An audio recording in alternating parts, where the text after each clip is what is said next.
1, 2, 3. This is Dr. Alex Avila at Love University, and we're back. I'm an author, speaker, and psychologist.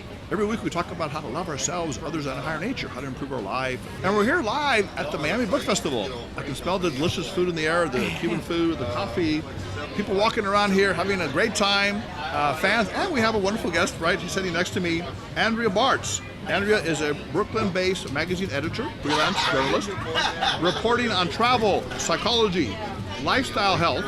Her work has appeared in USA Today, Cosmopolitan, Wall Street Journal, Marie Claire, and Men's Health, even Dr. Oz. And she's an expert on the hipster culture. Welcome, Andrea, to the show.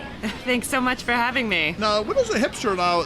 You tell me, is it like a new hippie, or what do you call these folks? Well, so hipster was sort of a phenomenon that I think peaked around 2009, and it's something I write about in my novel, The Lost Night, which is a thriller that had sort of a mysterious death set in that era. Yes. But, I think it grew out of sort of the economic downturn and the recession, that there were a lot of young people and 20-somethings who had sort of been promised, if you go to college and you get a degree, then after that, everything will continue as you expect, and you'll get a job and you'll be able to buy a home. And that didn't happen. 2008 happened, and so for a lot of people, I think the reaction was to sort of party as the world burned. And it was a sort of, an era of a lot of creativity, and everybody had a blog, and everyone was in a band, and everyone was a photographer, and that was sort of this hipster culture, that moment in time. Does that sound like you? Were you back in the day in your 20s? I think you could definitely call me part of that subculture. Maybe only the positive aspects of it. Okay. But you don't call yourself a hipster at the time, or did you? One of the things about being a hipster was that you would never call yourself a hipster, because that was sort of like a square thing to do. Okay, but some people would think of you that way. Yes, that's probably true. I would give you that. So you mentioned anti-consumerism and commercialism was part of that kind of trend. Is this going back to a little bit of the hippie days? The drug, sex, rock and roll kind of stuff? Yeah, I think there's definitely echoes of countercultures that came before the hipster, such as the hippies. There was the beatniks before that. Yes. And I think it was like in those other sort of flex points in American history, it was this reaction to this world seeming unfair, and sort of the world that we inherited didn't seem right to us. Right. And so there was, a group of people who felt counter to that and felt anti-consumerist and anti sort of what they had been told was supposed to be the norm. Well, so that some of the millennials today are a little bit anti-capitalism in some ways. Like they want to share the wealth, shall we say. Yeah. What's your view on that? Are you more into that aspect, or do you like money? I think you certainly can do both. I consider myself progressive. I support a number of, democratic socialists, and I think our generation has seen how unfair the system can be, and how it can really benefit the top 1% of 1% and not work for so many of us. And so I think out of that sort of angry hipster moment and Occupy Wall Street and watching the bailout of the banks and all that, came this reaction to saying, hey, this isn't fair. The lie that, if you do everything right, you'll just get a 401k and be able to buy a home clearly was not true for us. And so we need to look at how to sort of redistribute wealth and, have a more equitable society where anyone who works hard and is willing to put in the time can succeed and can do well. So some of the good things you're saying, they're looking for new patterns, they're kind of creative people, the hipsters, shall we say. Yep. What would be some negative things? Are they either entitled? I know they rely on technology a lot. There's a trend that people don't want to put effort into things. Every relationship is a click away. They don't have to work because they can find, some temporary job. Do you think that's an issue? How do you guys deal with that? I think I'm gonna call you on what you said, that they don't want to work because they can find a temporary job. I think millennials are working like crazy. I'm a freelancer myself, and that means I'm never off. It means I earn every dollar that I make. Okay. Yeah, I am. I'm a contractor. I'm a freelancer. Okay. And so I don't think there's a distinction between working hard and having a full-time job, because there's just fewer how about the full-time relationship jobs. issue? They don't invest because they can click away if they don't find the right person. I definitely think that technology, especially apps, has really changed the scene for dating. Yes.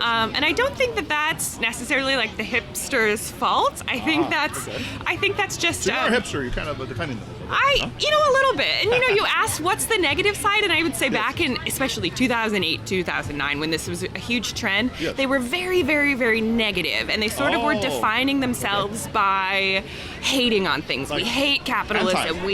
They were anti everything. And I would say that's negative, but I think that's shifted, and and that people are much more, that generation now is quite earnest and positive and hopeful, and that's what's leading to these, calls for progressive change, calls to save the earth. Like, I think there's a lot of hope and energy and really wanting to make things better that when the movement started perhaps was not the case yet. It was just sort of a sighing We're going to get more into dating and singles, because that's a very interesting aspect as well of the new trends.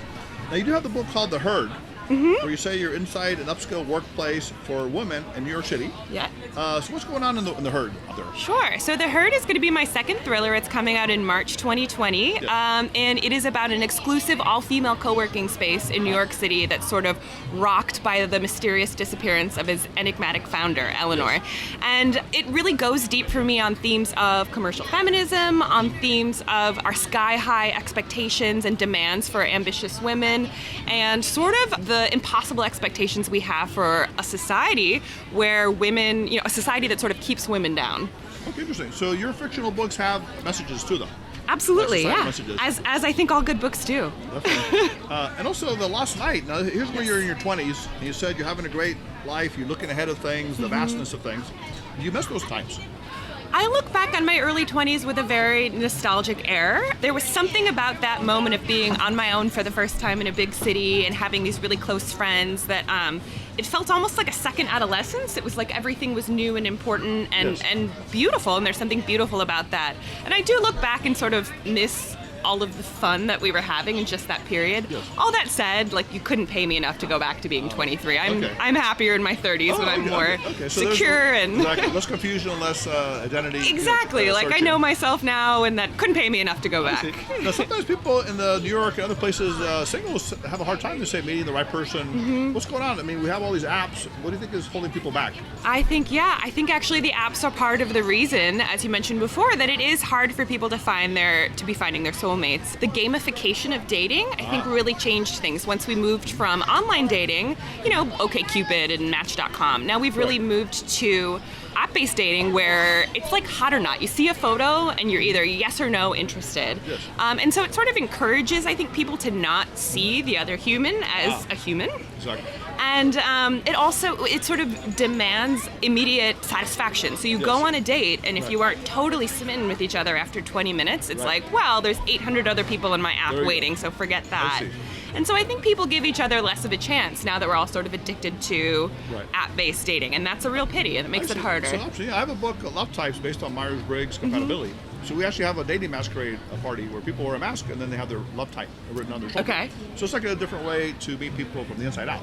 Yeah. So I think maybe that's what we need, is something to take away that superficial aspect. Yeah, because in my experience, I mean, I have been on the apps, but the people that I've dated over the last few years that I've really liked, I maybe wasn't initially attracted to. I probably wouldn't have swiped right on them on an app, but then once we actually met and got to know each other, we got along great. And so we're sort of missing that element. Okay, that could be a new book, Dating App Chance or something. Yeah. Well, it's been a pleasure having you on the show. Where can people hear more about you, and do you have more books or seminars or things? Yeah, absolutely. So The Lost Night is out now. It's coming out in paperback. That's NIGHT. And then my second book, The Herd, HERD.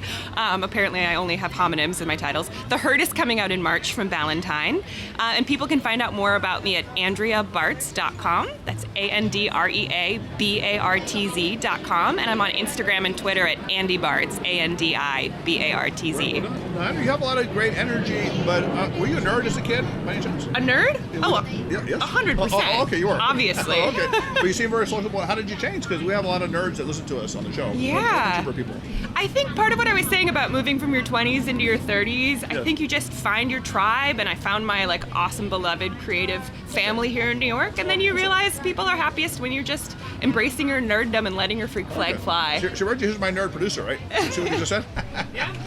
It works. All right. Well, it's been a pleasure, Andrew. We'll have you on again sometime. We appreciate it. Thank you so much. Thank you for being on. So, Love University students, if you have any questions, you can email us at loveuniversitylove@gmail.com, 310-226-8090. Visit us at loveuniversity.love. Like us on Facebook at Love University Podcast. Follow us on Twitter and Instagram at Love_U Podcast. Until next time, Love University students, put away your notepads, your books, your iPads, and this is Dr. Alex Avila.